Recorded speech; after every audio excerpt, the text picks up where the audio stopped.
बीडमधील सरपंच हत्या प्रकरणी गुन्ह्यात वापरलेले 2 मोबाईल सीआयडीच्या हाती. सरपंचाला मारतानाचा व्हिडिओ आणि बड्या नेत्यांना फोन केल्याची माहिती मिळण्याची शक्यता.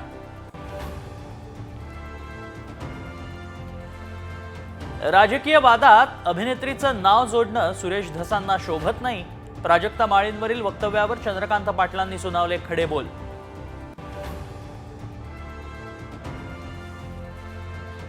अजित पवार 20,000 मतांनी पराभूत. महायुतीला केवळ 107 जागा. आमदार उत्तम जानकर यांचा खळबळजनक दावा. ईव्हीएमचं थेट गणित मांडलं.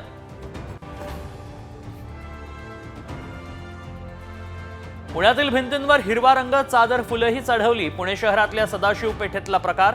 मेधा कुलकर्णींनी भिंतींवर चढवला भगवा रंग. नवी मुंबई आंतरराष्ट्रीय विमानतळावर पहिल्या व्यावसायिक विमानाचं लँडिंग. विमानतळावरची सर्व कामं देखील अंतिम टप्प्यात. 17 एप्रिल 2025 मध्ये प्रवासी आणि कार्गो विमान सेवा सुरू होणार.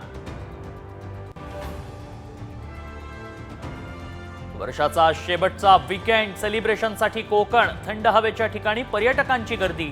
देवदर्शनासाठीही भाविकांच्या रांगा.